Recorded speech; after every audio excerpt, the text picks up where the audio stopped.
Hello, this is video 5 in my PETTaLS version 1.7 tutorial series. And if you haven't seen the previous videos, you should go back and probably watch those first. PETTaLS is the pretty good exciter and tactile transducer loudspeaker simulator, an application that I wrote in MATLAB based on a lot of years of math that I've done in my research lab. I'm a professor at the University of Minnesota Duluth in electrical engineering, so I work on this and a bunch of other things in my lab. Okay, this video is going to be about the infinite panel velocity window here in the bottom right 2/3 of the setup window on the first screen. So, okay, we use this software to design and simulate and hopefully optimize speakers that use exciters attached to surfaces. That could be anything from windows to pieces of cardboard to little plastic toys, all sorts of things. And I have worked with companies on a variety of applications using these things. So lots of different things you can do. This window down here is a neat little mathematical trick that you can use to estimate what the actual simulation is going to be. The simulation takes a little bit to run, but this infinite panel velocity will kind of give you a hint at what those results will look like and help you make some design choices. So, okay, the default setup for all of this stuff is an acrylic panel. So acrylic is plexiglass, 3 millimeters thick. It's clamped at the edges. It's 23 centimeters wide, 35 centimeters tall. For the infinite panel, that stuff doesn't matter. Infinite assumes that it's an infinitely large piece of plexiglass, as big as the universe.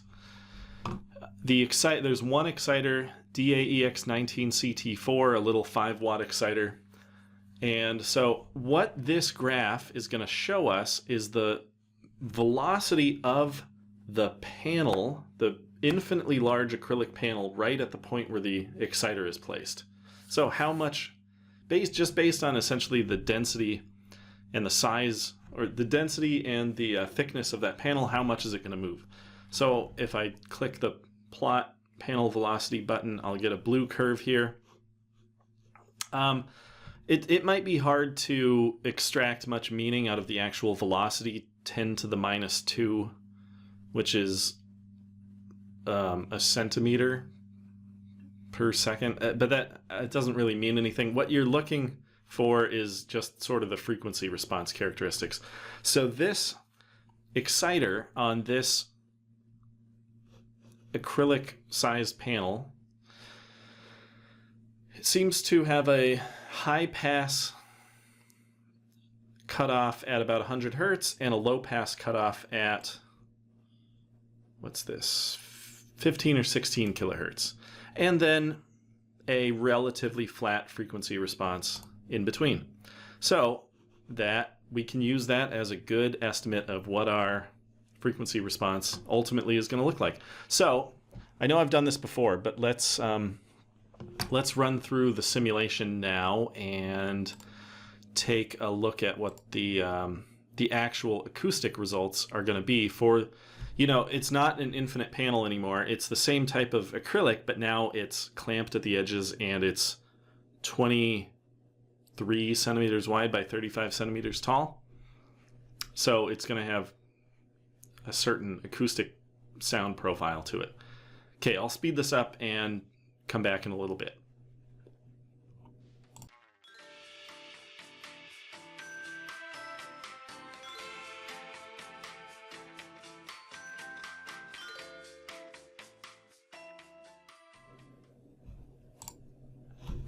Cool. Okay, there is our set of acoustic results. So just based on the exciter itself, we have sort of a high pass cutoff right here at about 80 hertz. The first mode of the panel, which is where we get this big peak, is at about 150 hertz. And then we get not totally flat, but probably high of 80, low of 65 or 70 dB, and up until this peak here where the exciter is resonating itself at about 15 kilohertz. So yeah, it's about 100 to 15 kilohertz is our usable frequency range. I'm going to delete all of these things. Let's do that same simulation, but for a free panel of the same size, just to compare. And I'll come back when the results are here.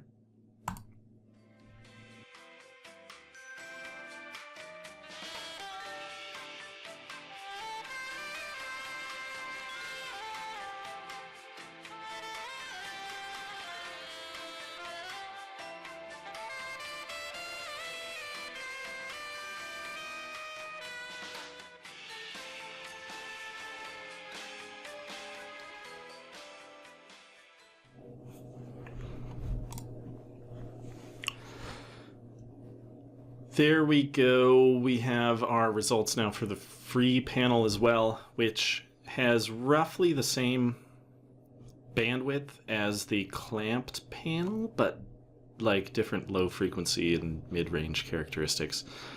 Because the clamp panel has stronger resonances that just radiate more strongly, it's got bigger peaks down here. So, cool. Those will match up roughly with this. And this, again, is just sort of an estimate of the bandwidth and rough frequency characteristics of this. So I could make this panel as large as I wanted it to get, and I'm not ever going to get any more frequency response down at the low end because the driver is causing it to cut out right around 100 hertz. And then I'm never going to get anything above about 15K, really. Or, I mean, I guess I am. It's not to say that I'm not, but it's not great. Especially off-axis, it's not great. Okay, so let's now compare that to the largest base driver in the program, which is EX32VBDS4. So I'm going to check compare results infinite panel and plot the velocity for this guy.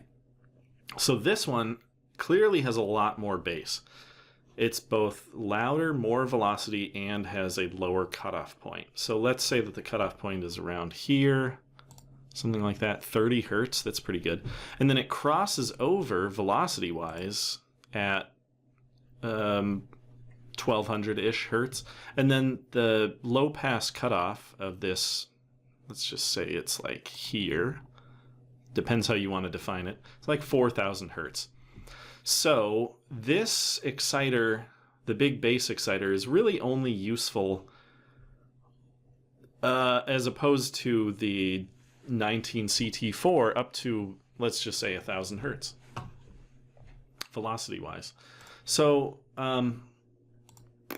let's compare a simulation of the actual acoustics for the big exciter with the small exciter. And I gotta make sure that I have compare results on. Yep. Okay, I'll be back when it's done.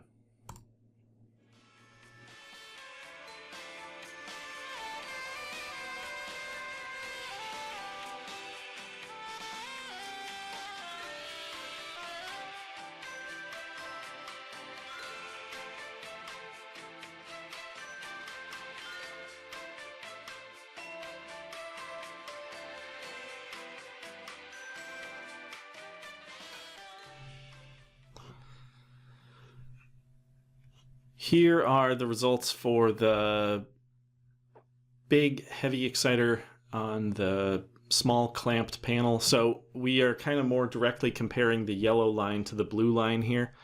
And you can definitely see that it's got a lot more bass. This big peak here, though, with the small exciter is just about as good as it gets with the bass exciter, but there's still clearly a lot more energy at other frequencies with the bigger exciter.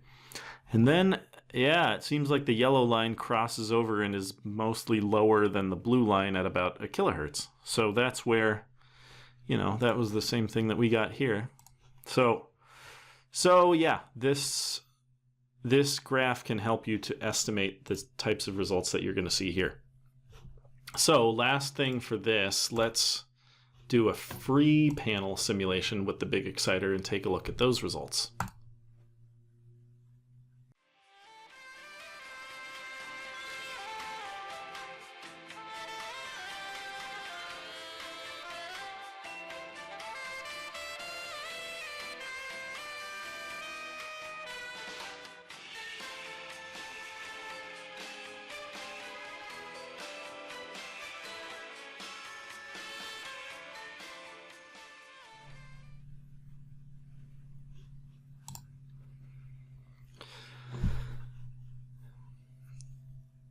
All right, so here, the purple line is the new set of results, which this graph is getting a little crowded, but we're comparing more or less the purple line to the orange line.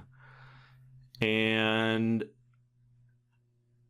yeah, the comparison between the purple line and the orange line should be analogous to the comparison between this orange and blue line over here.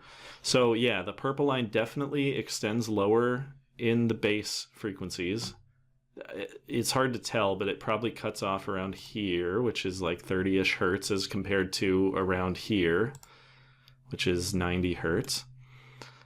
And then the purple line becomes generally lower than the orange line, probably around here, like 1200 hertz, which is roughly the same thing. So the results are different depending on what the boundary conditions and the size of the panel are and whatnot. But in general, this type of information from this infinite panel velocity graph can tell you a lot about how the different drivers are going to work on the specific panel that you're using, and where you might want to set crossover points and things like that. So, okay, what else do I want to do? One interesting thing to note about this is that there's a couple different things going on here. So let me just do this line. And so this low frequency cutoff point comes from the resonant frequency of the exciter itself. And then we get a general small slope downwards after that, which comes from the inductance of the voice coil of the exciter. And then eventually the slope becomes greater, which is where the mass of the voice coil becomes greater. Well, or I shouldn't say it that way. The impedance due to the mass of the voice coil becomes greater than the impedance due to the mass of the panel. So the exciter, when the slope is greater, is really working to push the voice coil and not the panel. And this exciter has a particularly heavy voice coil. And then this cutoff comes from where the voice coil itself has sort of a bending resonance in the shape of the voice coil. And above that, it becomes difficult to push on the panel because all of the work that the exciter is doing is going into bending the voice coil. So there's four things going on here. So if I make the panel much heavier, then this slope here due to the voice coil being heavy stops mattering. So let's go to a 30 centimeter thick acrylic panel. And okay, the velocity is too low, so I got to scale this up. But now you can see very low velocity, but we don't get that second drop in efficiency. So we just have the low frequency cutoff point, the slight slope downwards due to the inductance of the voice coil, and then the point here where the voice coil is resonating.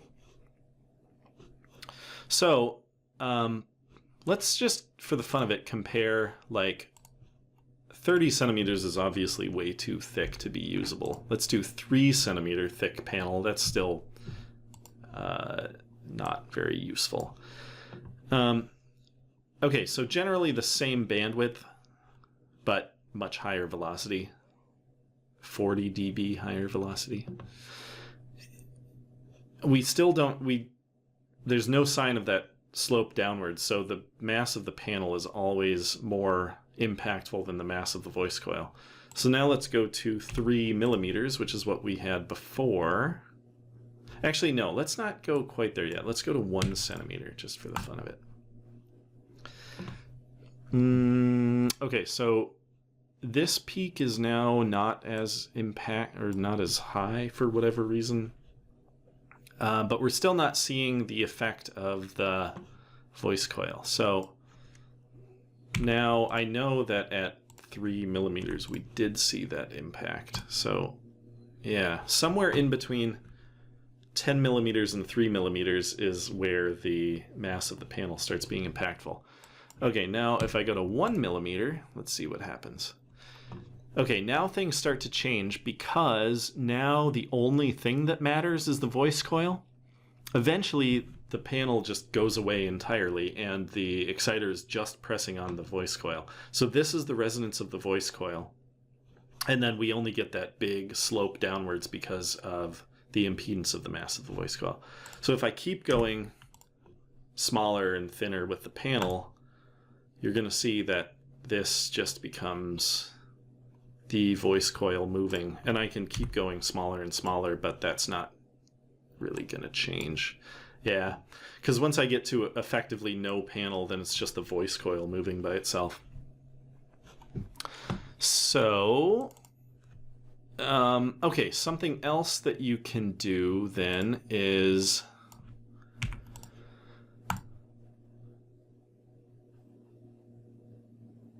oops. I just want this one.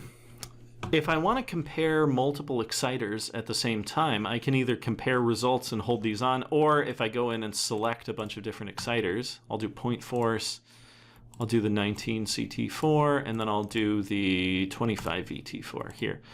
And then I plot infinite panel velocity.